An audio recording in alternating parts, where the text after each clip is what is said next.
Hello dear students, welcome to the class. પાંચમા ચેપ્ટરમાં આજે આપણો છેલ્લો લેક્ચર છે અને આજે આપણો 8મો લેક્ચર છે. આમ જોવા જઈએ તો જે ઉદાહરણના દાખલા બાકી છે આપણા એ બધા કરી લઈએ એટલે આજનું આપણું કામ પૂરું થઈ જાય. પછી જો ટાઈમ વધશે તો આપણે એક્સ્ટ્રા એમસીક્યુની પ્રેક્ટિસ કરવાના છીએ. બાકી હજુ એક લેક્ચર આપણે એક્સ્ટ્રા એમસીક્યુને આપવાના છીએ. ઓકે, તો પહેલો તો પાંચમો દાખલો બાકી છે. તમે જોયો હશે, તમે ટીક કરેલા છે, તમને ખબર હશે કે પાંચમો દાખલો આપણે કરવાનો બાકી છે. ક્વેશ્ચનમાં તમને પહેલા તો આકૃતિ આપેલી છે. હું આકૃતિ પહેલા ફટાફટ ડ્રો કરી દઉં છું. એક ઓ બિંદુએ આવી રીતે પી લખેલ છે, Q4 છે, Q3 છે, Q5 છે, Q6, આ બાજુ Q1, આ બાજુ Q2. ઓકે, આવું કંઈક તમને આપેલું છે. રકમ વાંચો છે. આકૃતિમાં ઓ બિંદુએ મૂકેલી એક ચુંબકીય સોય P દર્શાવેલ છે. એટલે કે આ P છે ને, અહીંયા ઓ બિંદુએ એક ચુંબકીય સોય મૂકેલી છે. ઓકે, તીરની નિશાની તેની ચુંબકીય ચાકમાત્રાની દિશા દર્શાવે છે.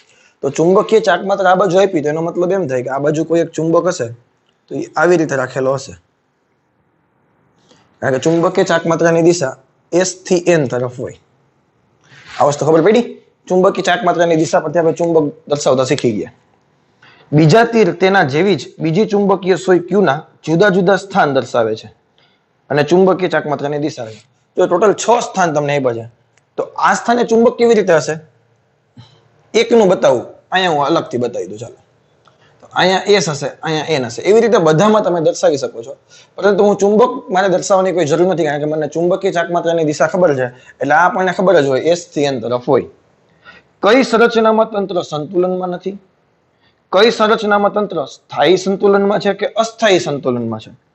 દર્શાવેલ બધી ગોઠવણીઓમાંથી લઘુત્તમ સ્થિતિ ઉર્જા અનુરૂપ કઈ ગોઠવણી છે? કેમાં લઘુત્તમ સ્થિતિ ઉર્જા મળે?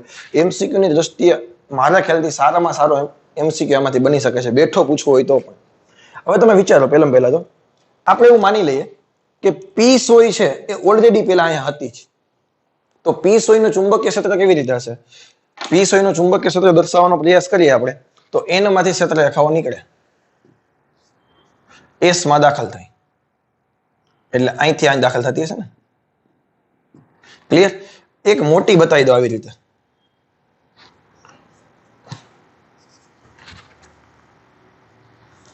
અને એક આવી રીતે. બોલો, હવે કોઈ ડાઉટ છે? નહીં ને? તો હવે તમે વિચારો, P ઓલરેડી એક અહીંયા અવેલેબલ હતું જ. હવે P ના ચુંબકીય ક્ષેત્રમાં ઓલરેડી આપણે અલગ અલગ 6 જગ્યાએ પેલા એક વખત Q1 પાસે મૂકીને જોઈ લે, Q2 પાસે મૂકીને જોઈ લે, Q3 પાસે મૂકીને જોઈ લે. તો Q1 પાસે તમે મૂકો તો અહીંયા તો N અને S ની આની મેગ્નેટિક મોમેન્ટ આ બાજુ છે. ક્લિયર? હવે અહીંયા ચુંબકીય ક્ષેત્રની દિશા કઈ થાય? એક ક્ષેત્ર રેખા અહીંથી આમ આવતી હોય, આમ પસાર થતી હોય કે નહીં? તો અહીંયા ચુંબકીય ક્ષેત્ર P ની દિશા આ બાજુ થાય. P નું ચુંબકીય ક્ષેત્ર આમ. તો અહીંયા P નું ચુંબકીય ક્ષેત્ર નીચે તરફ. ખબર પડે કે નહીં? સ્પર્શક બનાવવું ક્ષેત્રરેખાને. અહીંયા તો કે ઉપર તરફ. આ બ્લેક લાઈન છે એ P ની ચુંબકીય ક્ષેત્રરેખા દર્શાવે, બ્લુ લાઈન છે એ Q ની ચુંબકીય ચાકમાત્રા દર્શાવે. અહીંયા આમ આવતું હશે, અહીંયા નીચે તરફ થશે, અહીંયા નીચે તરફ થશે, કારણ કે અહીંથી આમ નીકળશે તો આમ આવશે ને. નાની બતાવો, નાની. અને અહીંયા ઉપર તરફ જ આવશે. તો 6 ની મને ચુંબકીય ચાકમાત્રા અને 6 ના મને 6 જગ્યાએ ચુંબકીય ક્ષેત્રની દિશા મને ખબર પડી ગઈ. હવે કોઈ પણ તંત્ર સંતુલનમાં છે કે સંતુલનમાં નથી એ ક્યાંથી ખબર પડે? ટોર્કના સમીકરણ પરથી. વી નો ધેટ આપણે જાણીએ છીએ કે ટાઉ બરાબર mb sin θ. ક્લિયર? હા કે ના? સંતુલન ક્યારે મળે અને અસંતુલન ક્યારે મળે? સંતુલન ક્યારે મળે?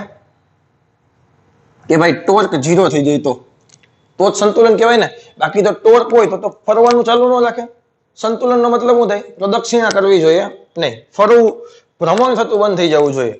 અને અસંતુલન ક્યારે હોય? તો કે ટોર્કની કિંમત 0 ના હોય ત્યારે. તો ટોર્કની કિંમત 0 બે વખત થાય. એક તો θ બરાબર 0 મૂકો તો mb sin 0 0, અને θ બરાબર 180 મૂકો તો પણ sin 180 0 થાય. હા કે ના? અને આપણી પાસે બીજો એક જ એંગલ છે. જો અહીંયા કેટલા એંગલ છે? થીટા બરાબર 0, બંને એક જ દિશામાં છે. અહીંયા ઓપોઝિટ ડાયરેક્શનમાં તો થીટા બરાબર પાઈ. અહીંયા ઓપોઝિટ ડાયરેક્શનમાં તો થીટા બરાબર પાઈ 180. અહીંયા થીટા બરાબર 0. આ બંને કેસમાં થીટા બરાબર π/2. આ વસ્તુ ખબર પડી? તો π/2 હોય એટલે sin 91 થાય તો ટોર્ક કંઈક મળે, અને ટોર્ક મળે તો એ સંતુલનમાં કહેવાય નહીં. તો અહીંયા ક્યારે થઈ શકે? તો કે થીટા બરાબર π/2 હોય ત્યારે. તો અસંતુલન ક્યારે થશે? આ બંને કિસ્સામાં π/2 નો એંગલ છે. તો તમને PQ1 અને PQ2 માટે અસંતુલન મળશે.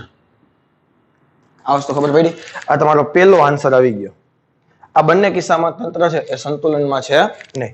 હવે થીટા બરાબર 0 હોય તો બંને એક જ દિશામાં હોય, આવા તંત્રને કહેવાય સ્થાયી સંતુલન. આને શું કહેવાય? સ્થાયી સંતુલન. સંતુલન બે રીતે મળી શકે. થીટા બરાબર 0 હોય અને થીટા બરાબર 180 હોય ત્યારે ટોર્ક 0 થઈ જાય. પરંતુ થીટા 0 હોય ત્યારે સ્થાયી સંતુલન મળે, અને થીટા 180 હોય ત્યારે અસ્થાયી સંતુલન મળે. ચાલો, આ વસ્તુ ખબર પડી? તો થીટા બરાબર 0 ક્યારે કરે છે? અહીંયા PQ3 અને PQ6. તો અહીંયા ક્યારે મળશે? PQ3 અને PQ6 માં તમને કેવું સંતુલન મળશે? સ્થાયી સંતુલન. અસ્થાયી સંતુલન માટે PQ4 અને PQ5. આ 4 અને 5. અહીંયા કેવું સંતુલન મળશે? અસ્થાયી સંતુલન મળશે. તો પેલા બે ના જવાબ આવી ગયા. ત્રીજો વાંચો. દર્શાવેલ બધી જ ગોઠવણીઓમાંથી લઘુત્તમ સ્થિતિ ઊર્જાને અનુરૂપ કઈ ગોઠવણી છે? લઘુત્તમ સ્થિતિ ઊર્જાને અનુરૂપ કઈ ગોઠવણી છે? તો પહેલા તો સ્થિતિ ઊર્જા તને ખબર હોવી જોઈએ. સ્થિતિ ઊર્જાનું ફોર્મ્યુલા શું છે? -mb cos θ. ઓલું બીજા ચેપ્ટરમાં તો Pe cos θ યાદ આવે? -Pe cos θ, -mb cos θ. હવે જો સ્થિતિ ઊર્જા લઘુત્તમ ક્યારે થાય? પહેલા તો આની કિંમત છે ઋણમાં મહત્તમ થાય ત્યારે. ઋણમાં મહત્તમ, જો પહેલા તમે વિચારો 180 નો એંગલ મૂકો, સંતુલન હશે ત્યારે સ્થિતિ ઊર્જા મળશે. એ વાત તો ચોખ્ખી છે કે નહીં? હવે 180 નો એંગલ મૂકો તો cos 180 -1 થાય તો માઇનસ પ્લસ થઈ જશે. સ્થિતિ ઊર્જા પ્લસમાં કોઈ દિવસ હોય? સ્થિતિ ઊર્જા હંમેશા માઇનસ હોય. એટલે હંમેશા તારે 0 વાળો એંગલ મૂકવો પડશે. એટલે તારી પાસે બે કેસ વધ્યા. કાં તો આમાં લઘુત્તમ, સોરી, કઈ સ્થિતિ ઊર્જા છે? લઘુત્તમ છે, કાં તો આમાં છે. ના ખબર પડી. જો તમે અહીંયા 180 નો એંગલ મૂકશો, 180 નો એંગલ મૂકશો તો 180 cos 180 -1 થાય. માઇનસ પ્લસ થઈ તો સ્થિતિ ઊર્જા પ્લસમાં આવી જાય. આપણે તો લઘુત્તમ જોઈએ એટલે નાનામાં નાનું ઋણ લેવાનું છે તમારે.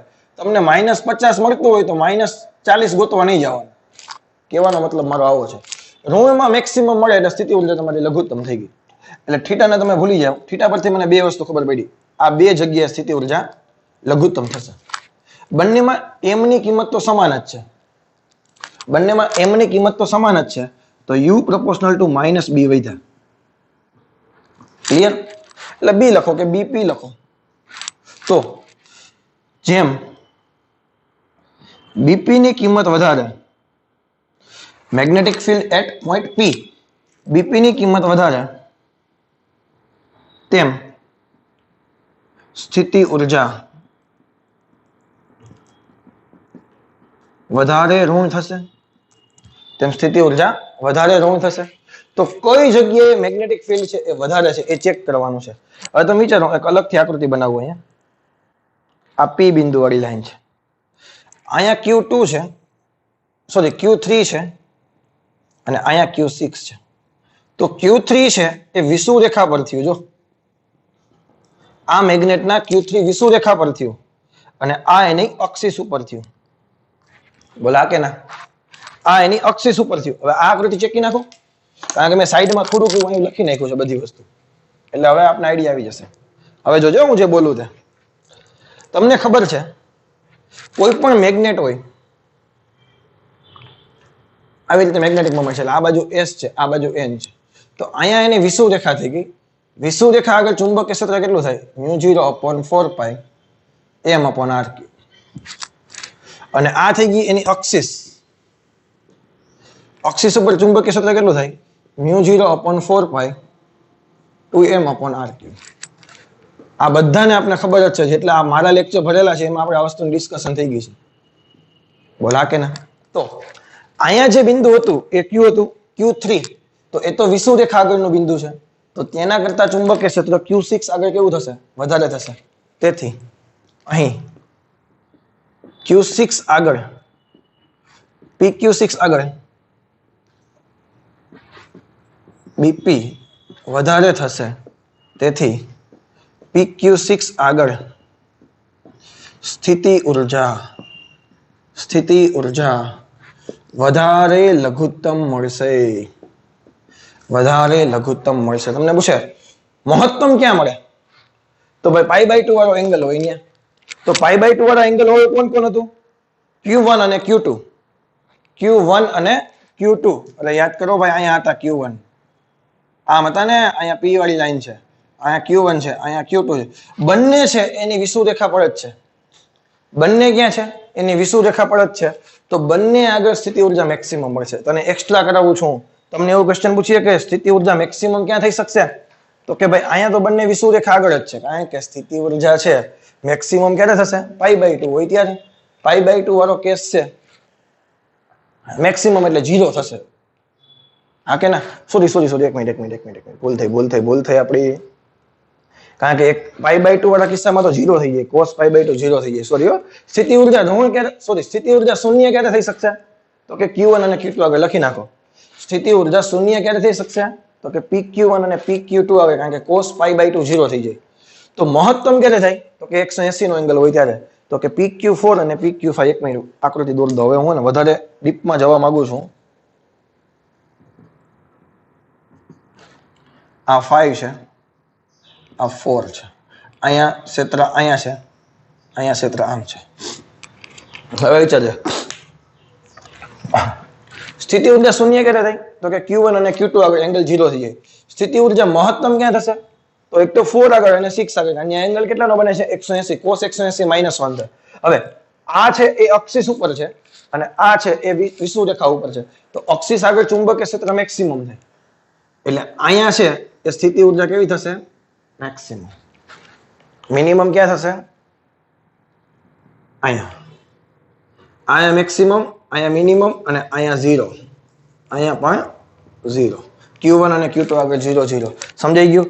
તો સરસ મજાનું MCQ. તો NCERT માં કોઈ પણ જાતનું કંઈ લખેલું છે નહીં, એટલે વ્યવસ્થિત તમારી રીતે સમજી વિચારી બધી વસ્તુ છાપી નાખજો. ઓકે? એના પછીનો ક્વેશ્ચન જો 5.6. તમને 5 આકૃતિ મેં બતાવી છે, 2 આકૃતિ હજી બાકી છે. તમને એવું કીધું છે કે નીચેનામાંથી કઈ આકૃતિ ચુંબકીય ક્ષેત્રરેખાઓ માટે સાચી છે અને કઈ વિદ્યુત ક્ષેત્રરેખાઓ માટે સાચી છે. મતલબ ચુંબકીય ક્ષેત્રરેખાઓ નથી તો વિદ્યુત ક્ષેત્રરેખાઓ છે કે નહીં એ પણ તમારે કીધું જવાનું છે. ક્લિયર? તો પહેલી આકૃતિ જુઓ. તો તમને પહેલા અમુક ચુંબકીય ક્ષેત્રરેખાઓની લાક્ષણિકતા વાળો ક્વેશ્ચન છે ને, કે બે ચુંબકીય ક્ષેત્રરેખાઓ ક્યારે છેદી શકે નહીં, એ બધી વસ્તુ પહેલા એક વખત વાંચી જાઓ. ચુંબકીય ક્ષેત્રરેખાઓની લાક્ષણિકતા વાળો ક્વેશ્ચન વાંચી જાઓ. પોસિબલ હોય તો પહેલા ચેપ્ટરમાંથી વિદ્યુત ક્ષેત્રરેખાઓની લાક્ષણિકતા વાળો પોઈન્ટ પણ વાંચી જાઓ. તમને એક ખબર હોય છે કે ચુંબકીય ક્ષેત્રરેખાઓ બંધ ગાળાઓ રચી શકે, વિદ્યુત ક્ષેત્રરેખાઓ બંધ ગાળાઓ રચી શકે નહીં. ચુંબકીય ક્ષેત્રરેખાઓ હોય કે વિદ્યુત ક્ષેત્રરેખાઓ ક્યારેય એકબીજાને છેદી શકે નહીં. અને એક મહત્વનો પોઈન્ટ કે જે લાક્ષણિકતામાં આપણે લખ્યો નથી, કોઈ પણ તમે સાધનની ડિસ્કશન કરતા હોય, ગજ્યો ચુંબક હોય કે સોલેનોઇડ હોય, ચુંબકીય ક્ષેત્રરેખાઓ જેનો છેડો આવે ને, છેડો ત્યાં વળવી તો જોઈએ જ. આ એક વસ્તુ હંમેશા માટે યાદ રાખજો. ચુંબકીય ક્ષેત્રરેખાઓ જ્યાં કોઈ પણ ડિવાઇસનો છેડા આવે ત્યાં વળવી જોઈએ, બાકી એમ્પિયરના સર્કિટના નિયમનું પાલન કરી શકે નહીં. આ વસ્તુ ભેજામાં જાય છે. જો ચુંબકીય ક્ષેત્રરેખાઓ કોઈ પણ છેડા આગળ વળેલી ના હોય તો એમ્પિયરના સર્કિટના નિયમનું પાલન કરી શકે નહીં. આ એક પોઈન્ટ લખીને યાદ રાખજો. હું શા માટે એ બધી વસ્તુ પછી કહું તમને. પહેલું જુઓ, વિદ્યુત ક્ષેત્રરેખાઓ છે એ બિંદુવત ઉદ્ગમમાંથી નીકળી શકે. ધન વિદ્યુત ભારની ક્ષેત્રરેખાઓ એકની હોય, ઋણ વિદ્યુત ભાર એકની ક્ષેત્રરેખાઓ હોય, પોતાના તરફ આવે. પરંતુ ચુંબકીય ક્ષેત્રરેખાઓ માટે બે ધ્રુવ તો જોઈએ જ. એકમાંથી નીકળે ને એકમાં દાખલ થાય. તો કોઈ દિવસ કોઈ એક બિંદુમાંથી ચુંબકીય ક્ષેત્રરેખાઓ નીકળી શકે નહીં. તો પહેલી આકૃતિ ચુંબકીય ક્ષેત્રરેખાઓના સંદર્ભમાં ખોટી છે. કોઈ એકલા બિંદુવત વિદ્યુત ભારમાંથી ચુંબકીય ક્ષેત્રરેખાઓ ઉદ્ભવી શકે નહીં. તો આ આકૃતિ કેના માટે સાચી થઈ શકે? તમે વિચારો, અનંત લંબાઈનો વિદ્યુત ભાર રેખીય ઘનતા ધરાવતો તાર હતો, યાદ આવે? અનંત લંબાઈનો રેખીય ઘનતા ધરાવતો તાર હતો, લેમ્બડા બરાબર Q/L થાય અને એનાથી L જેટલા અંતરે ચુંબકીય ક્ષેત્ર કેટલું હતું? લેમડા અપોન 2 પાઈ એપ્સિલોન 0 કે ક્યુબ શું હતું લેમડા અપોન 2 પાઈ એપ્સિલોન 0 1 અપોન l આવું હતું કે ક્યુ બાય 2l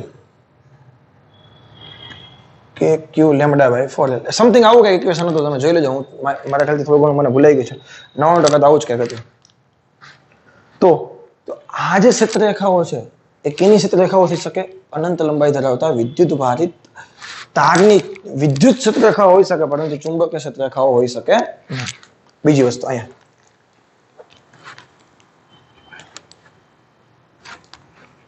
પહેલા તો બંધ ગાળાઓ રચે એટલે આપણે તરત આપણા મગજમાં લાઈટ થાય ઓહો બંધ ગાળાઓ રચે આ તો ચુંબકીય ક્ષેત્રની ક્ષેત્રરેખા હોવી જોઈએ પરંતુ બાપુ ચુંબકીય ક્ષેત્રરેખાની ક્ષેત્રરેખાઓ ક્યારે એકબીજાને છેદી શકે નહીં. વિદ્યુત ક્ષેત્રરેખાઓ પણ એકબીજાને છેદી ના શકે. ખાલી આટલું જોઈને વિચારી નહીં લેવાનું આ તો બંધ ગાળાઓ છે ને ચુંબકીય ક્ષેત્રરેખાઓ હશે પણ છેદી શકે નહીં. એટલે ચુંબકીય ક્ષેત્રરેખાઓ પણ નથી અને વિદ્યુત ક્ષેત્રરેખાઓ પણ આ નથી. આ કેની આકૃતિ છે ટોરોઇડની આકૃતિ છે અને ટોરોઇડની આકૃતિ એક્ઝેક્ટ આવી જ હોય. ટોરોઇડની બધી જ ચુંબકીય ક્ષેત્રરેખાઓ ટોરોઇડની અંદર જ સમાઈ જાય. ટોરોઇડની બધી જ ચુંબકીય ક્ષેત્રરેખાઓ ટોરોઇડની અંદર જ સમાઈ જતી હોય. આ આકૃતિ સાચી છે. સોલેનોઇડ પહેલા તો સોલેનોઇડના અંદરના વિસ્તારમાં વિદ્યુત ક્ષેત્રરેખાઓ સીધી હોય એ વાત 100% સાચી પરંતુ એના છેડા પાસે વિદ્યુત ક્ષેત્રરેખાઓ કેવી હોય વળાંકલીય. શા માટે વળાંકલીય સર હવે ઈ અમને ખબર નથી શા માટે વળાંક. તમે હમણાં કીધું હું તમને કહું તમે તો એની રાહ જોઈને બેઠા તમે ક્યારે અમને કયો કારણ કે એને બંધ ગાળો રચવા જવું પડે ને. સીધી લાઈન હોય તો બંધ ગાળો ક્યારે રચી અરે યાર અને બંધ ગાળો રચવા માટે બેન્ડ તો હોવી પડે ને. સીધી હોય તો ક્યારે બંધ ગાળો રચી શકે સમજાય છે. એટલે જો સીધી છેડા પાસે ક્ષેત્રરેખાઓ હોય તો એમ્પિયરના સર્કિટલના નિયમનું પાલન કરી શકે નહીં. બંધ ગાળાઓ રચી શકે. બંધ ગાળાઓ એ જ એમ્પિયરનો સર્કિટલનો નિયમ છે ભાઈ. તો એ બંધ ગાળાઓ રચી શકે નહીં. અને સોલેનોઇડ માટે એ ખબર છે નજીકના વિસ્તારમાં ચુંબકીય ક્ષેત્ર 0 હોય પરંતુ પાછું દૂરના વિસ્તારમાં મળે. આ વસ્તુ તમને ખબર છે. આ ગજ્જીય ચુંબકની ક્ષેત્રરેખાઓ છે 100% સાચી છે. આ તમને ખબર છે ગજ્જીય ચુંબકની ક્ષેત્રરેખાઓ મારે ક્યાંય બતાવવાની જરૂર છે નહીં. તો આ 100% સાચી છે. પેલી 5 આકૃતિમાં કોઈ ડાઉટ છે નહીં. બાકીની 2 આકૃતિ કહો. આ એમસીક્યુમાં તમને પૂછાઈ શકે નીચેનામાંથી કઈ સાચી ને કઈ ખોટી એવી રીતે સમજાય છે. એના પછીનો ક્વેશ્ચન જુઓ 6. આમાં તમે જો અહીંયા મેં આ આકૃતિ શા માટે રાખી છે તમે વિચારો ગજ્જીય ચુંબકીય ક્ષેત્રરેખાઓ તમે દોરો તો બધી જ ક્ષેત્રરેખા તમે દોરો બધી જ માનો કે આ આપણા માટે ઉત્તર ધ્રુવ છે. તો આ એક બહુ અગત્યનો પોઈન્ટ છે કારણ કે કમ્પેરિઝન કરશો ને તો જ તને ખબર પડશે બાકી તમે સમજી જ નહીં શકો શું કહેવા માંગુ છું. તમે આ ગજ્જીય ચુંબકની ક્ષેત્રરેખાઓ દોરી તમે ક્યારે એવું વિચાર્યું કે બધી જ ક્ષેત્રરેખાઓ તમે ઉત્તર ધ્રુવમાંથી બહાર કાઢી? બધી જ ક્ષેત્રરેખાઓ તમે ઉત્તર ધ્રુવમાંથી બહાર કાઢો છો? તમે આકૃતિ બનાવીને ચેક કરજો જોઈએ ના નીકળે. બધી જ ક્ષેત્રરેખાઓ ઉત્તર ધ્રુવમાંથી બહાર નીકળી શકે નહીં.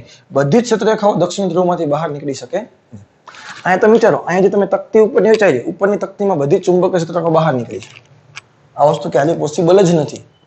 અત્યારે આપણા માટે જો એક વસ્તુ એક તો પહેલા તો એક્સેપ્ટ કરવી થોડીક ડિફિકલ્ટ એટલા માટે છે કારણ કે આ ચેપ્ટર છે એટલું અધકચરું આપણે આપેલું છે. પૂરેપૂરું નોલેજ આપણે આપેલું નથી. બધું છૂટું છવાયું તમને આપેલું છે. એક્ઝેક્ટ એક પોઈન્ટ છે એ મેચિંગ તમને આપેલા નથી કે લાઈનમાં સ્ટેપ બાય સ્ટેપ તમને આપેલા નથી.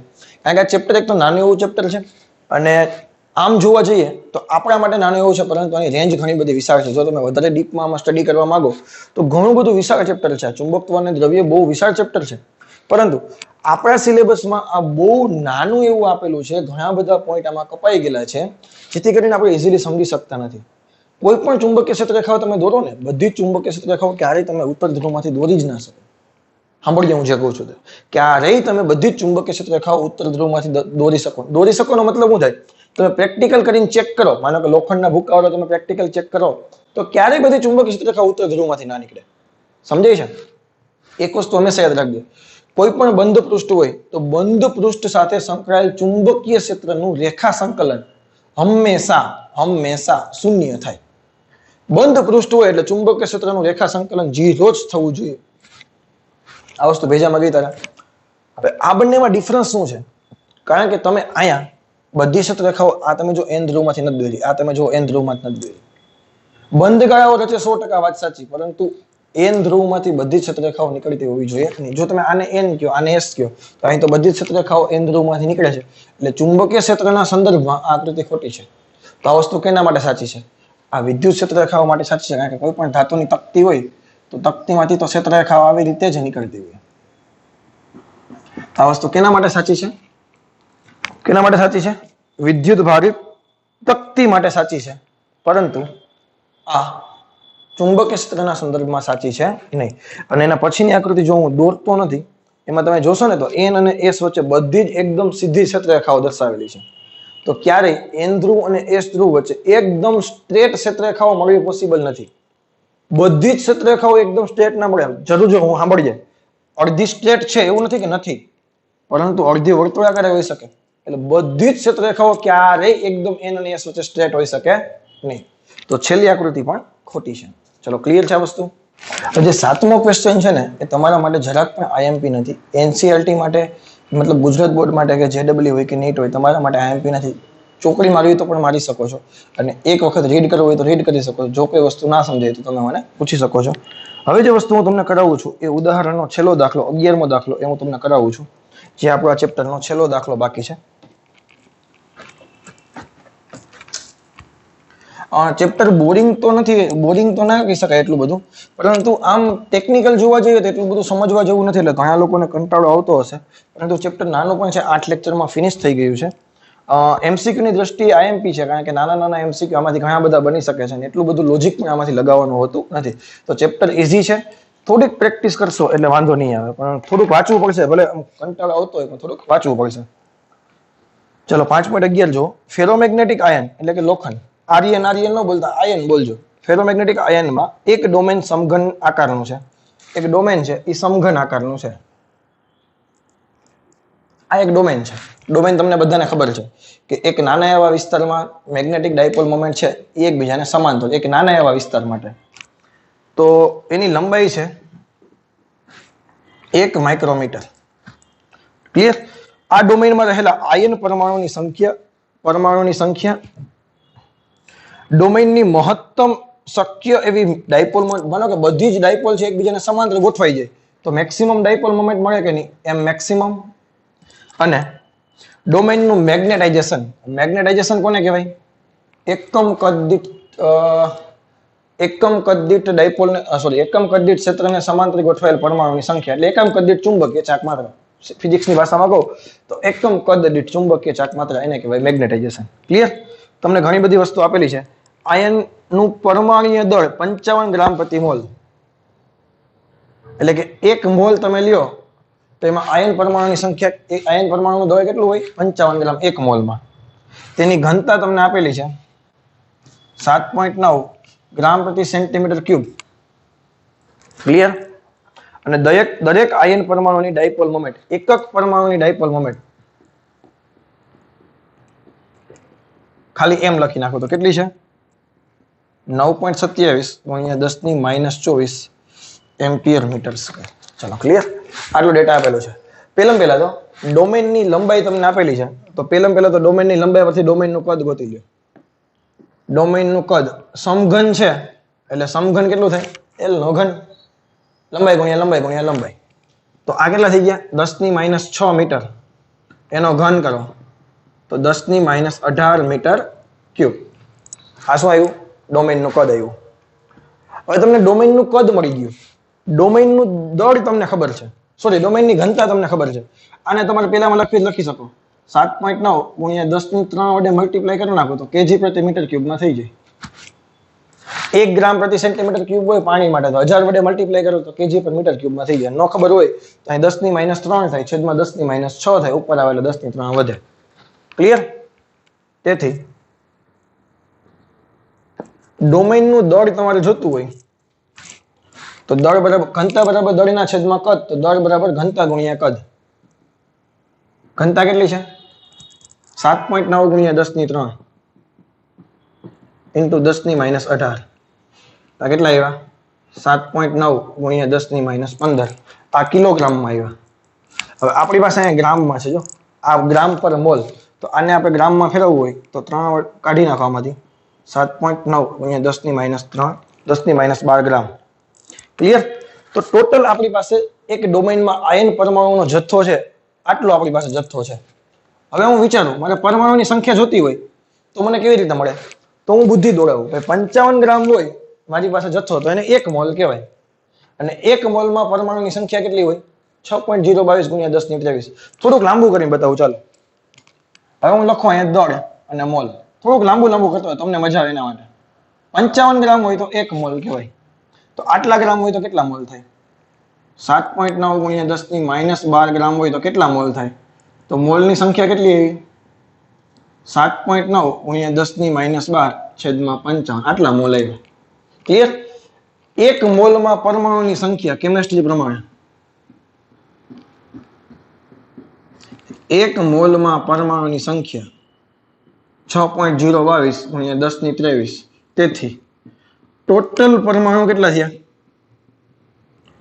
આટલા મોલ ને એના આટલા વડે મલ્ટીપ્લાય કરી નાખો 7.9 ગુણ્યા 10 ની -12 6.022 ગુણ્યા 10 ની 23 છેદમાં 55 અને તમે સોલ્વ કરશો એટલે 8.65 ગુણ્યા 10 ની 10 પરમાણુ આવશે આ પહેલો જવાબ આવી ગયો 8.65 ગુણ્યા 10 ની 10 પરમાણુ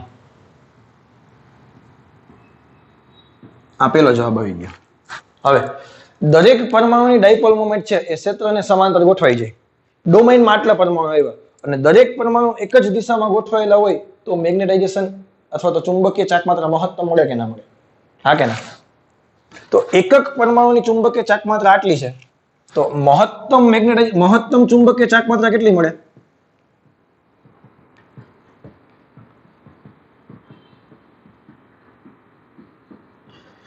એકકની જેટલી હોય અને દરેક પરમાણુને એક જ દિશામાં ગોઠવાઈ ગયા એવું માની લઈએ તો m અને n નો ગુણાકાર તો આ m અને આ n આ બેનો ગુણાકાર કરો 9.27 ગુણ્યા 10 ની -24 8.65 ગુણ્યા 10 ની 10 તો જવાબ આવશે 8 ગુણ્યા 10 ની -13 એમ્પિયર ઇન્ટુ મીટર સ્ક્વેર અને જો મેગ્નેટાઇઝેશન જોતું હોય તમારે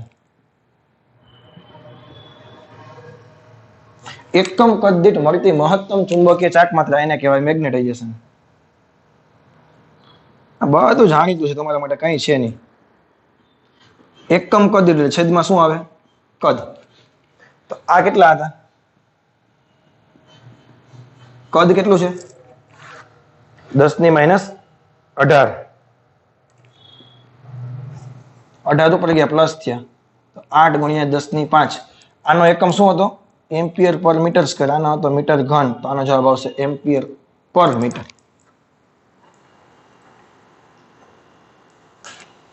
બોલો આમાં શું છે ચેપ્ટરમાં એકદમ ઈઝી છે કે નહીં કઈ આમાં ડિફિકલ્ટ જેવું છે નહીં ઓકે તો બસ આજના લેક્ચરમાં આટલું રાખીએ છીએ જે કઈ વસ્તુ બાકી હતી એ આજે પૂરી કરી નાખી છે આના પછીના લેક્ચરમાં આપણે આ ચેપ્ટરના સારા એમસીક્યુ અને સારી શોર્ટકટ મારે તમને જે આપવાની બાકી છે એ હું તમને કરાવીશ તો એ ચેપ્ટર એમસીક્યુ ની પ્રેક્ટિસનું છે અને મોસ્ટ ઓફ થિયરિટિકલ એમસીક્યુ વધારે છે એટલે થિયરી તમારા મગજમાં હોવી જોઈએ કારણ કે જેડબલ્યુ હોય કે નીટ હોય આવા ચેપ્ટરમાંથી થિયરિટિકલ એમસીક્યુ વધારે પૂછે ફેરોમેગ્નેટિકના છે પેરામેગ્નેટિકના છે ક્યુરીનો નિયમ છે હિસ્ટેરિસિસ સાયકલ છે આવા બધા એમસીક્યુ પૂછવાની શક્યતા ઘણી બધી વધારે છે તો એ બધી વસ્તુ એકવાર પ્રોપર પ્રિપેરેશન કરજો અને એવા થિયરિટિકલ એમસીક્યુ સોલ્વ કરવાની મેક્સિમમ પ્રયાસ કરજો ઓકે બીજી એક જરૂરી ઇન્ફોર્મેશન કે આ ચેપ્ટરમાંથી દર્પણના જે પરીક્ષાલક્ષી દાખલા છે એ બધા જ દાખલા તમે કરી લેજો કારણ કે એટલી પ્રેક્ટિસ કરશો તો પણ જે કંઈ અગાઉના ફોર્મ્યુલા તમે શીખી ગયા છો એનો એક વખત રિવિઝન થઈ જશે દર્પણના પરીક્ષાલક્ષી દાખલા એક વખત કરી લેવાના છે અને બીજી વસ્તુ કઈ કરશું આપણે મોડ્યુલના જેટલા ક્વેશ્ચન છે એ બધા મોડ્યુલના ક્વેશ્ચન એનસીઆરટીના એક્ઝામ્પલના એમસીક્યુ એ એમસીક્યુ કરી નાખજો